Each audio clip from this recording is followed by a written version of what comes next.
streets and joy. Why are you worrying about this hyena when there's a lion that's coming to destroy you? And this lion has been doing this for centuries. Are you okay with what the British have been doing in Africa? Are you okay with what the French have been doing in Africa? But we are so programmed, our colonized minds say leave them alone. We don't even see what they're doing. This is my brother with $500 billion that they don't want you to even see. They don't want you to even talk about them. You can't talk about what China is doing in Africa without talking about what the other Western powers are doing and have been doing in Africa for centuries. Are you accepting that? If we're going to talk about an issue, we need to deal with the issue from beginning to end. We want to talk about countries that are exploiting Africa. Let's talk about all of them. You want to talk about corruption in Africa? Don't let me focus on a Nigerian who charged you 100 naira so you can get your visa.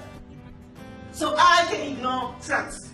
I can ignore, if you fly low over the DRC, you're going to find planes landing on tarmacs that are going anywhere and taking right off. They're coming in, stealing minerals from Africa and going right out of Africa. Who's talking about them? Let's talk about them too.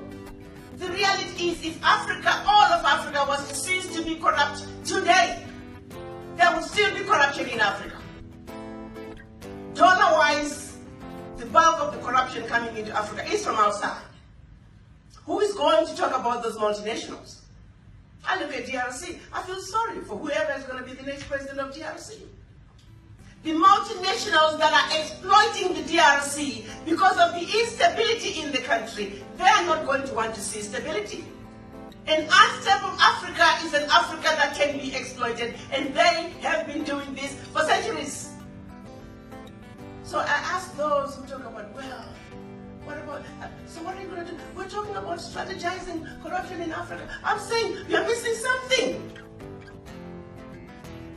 It's like being in a room with the monkeys and the squirrels, which are corruption in Africa, and completely ignoring the 10,000-pound gorilla in the middle of the room.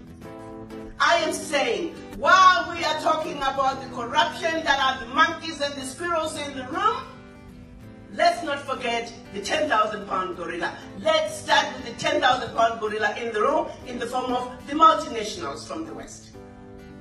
The colonial masters whose roots are so entrenched in Africa that is one of the biggest problems Africa has today. And until we uproot them from the roots, Africa's progress is not guaranteed. And they who set out to set us up the way we are will forever be winning. To them, even today as I speak, I say, mission accomplished. So when are we black people going to stand up and say, enough is enough, we're sick and tired of being sick and tired? It starts by you realizing that you're suffering from the legacy of colonialism, you're suffering from the legacy of slavery.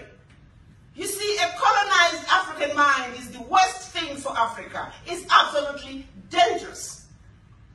You see, when you go to the negotiating table representing Africa, your mind must be in the right place. You must see your African issues with 2020 vision. You must understand what is really going on and refuse to fight for crumbs under the table, because you know better. And that means you and I need to have a conversation with the image in the mirror. That is where the healing begins. And until the gutter that is in here is cleaned up, Africa is going nowhere. When you go to the negotiating table on behalf of Africa with the mind that's in the gutter, guess what? Garbage in, garbage out. So my message to all of you is, as we talk about peace and security, you must understand, how did we get here? It's only when we understand how we got here can we take our Africa from this losing lane